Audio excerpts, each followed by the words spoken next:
No doubt. We ourselves are polarized. It's actually written into the story. Now, what we have to understand is the stories themselves are written for our own advancement, but we don't realize this. So the story of, for example, Hagar, where one child is born into slavery, you can say that until we realize that we are not our body, we are all born into that slavery. Okay. Even though it's part of the dream, because remember, nowhere in the book does it say that Adam woke up, so mankind didn't wake up. So every subsequent story that happened after that eating of that apple and falling asleep isn't real. But this is the reality that's being formed in 3D, a consensus. All right. Well, So if that's the case, and we all must realize, we all must be born of Sarah, or born of our skull, and free ourselves from our own entrapment, so that we can be the child of glory. no, But no, no, no, no, no, no, no. I'm not responsible for my situation. Those people over there are responsible for my situation. Those people that's, need to yes, be, that's the belief. right? Isn't that how Yes, it that's works? the belief that keeps us entrapped. Yeah, and Yeah, and I don't want to live next to those people, and we can't let those people in the country. My God, that's our duality. you know, Yes, it's the boogeyman, you know. yes, But yes, but we're number one. yes, exactly, exactly. So I guess you must find it very amusing to observe all these I situations. do. I think once we realize that it's all you, you start enjoying it in the way that Buddha has been quoted, where he's just laughing and giggling, and he just says, "Be careful. If you take life too seriously, you won't get out alive." And it's an enlightenment joke, Right, but right, right, you really appreciate it when you understand, because this world, that we are supposed to make the best of it, but we're supposed to realize that we are our word, that we are in the beginning was the word. That means in the beginning is your beliefs. You are at the beginning of that, and until you change those beliefs, you can't change your beginning or your end or anything for that matter. You stay there. So understanding what in the beginning was the word really truly means is huge. So how does one change one's script? It becomes a matter of what I would call self-inquiry. This is another practice.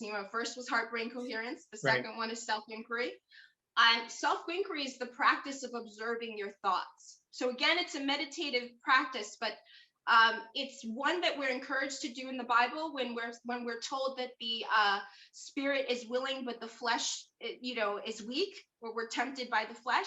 That Right. means if we are not willing to retreat into our spiritual side, our spiritual world, we will live by default by our flesh, you Right. could Right. say, Right.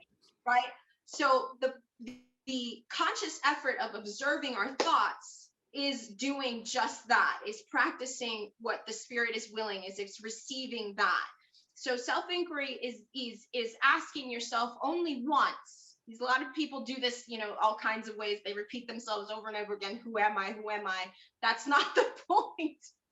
You ask yourself once the question, and then you sit in silence and you let all of your ideas come to you, and you dismiss them with the same type of reverence. You're not attaching to Right. anything. You're Right. Right. simply Right. watching Right. everything that comes, It's like and you thank you for practice coming. this. Thank you for coming, and thank you for leaving. Yes, yes. And so this is what's called a practicing of establishing the divine order of your mind. Hmm. And you can become aware of the unconscious things that are plaguing you in your 3D reality, because many times we don't understand that we are first cause of our 3D reality.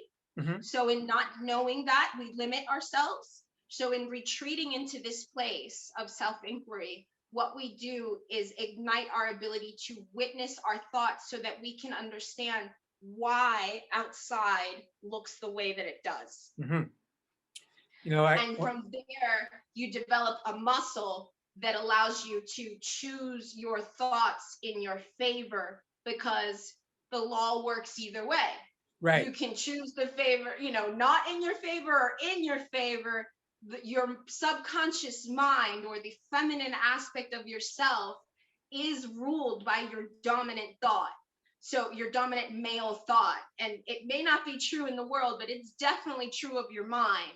Your female subconscious will always simply say yes to whatever you imprint to it, and then those two things appear outside of you.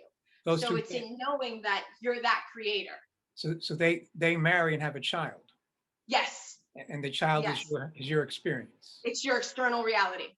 Now you were saying that you want to sit back and ask the question.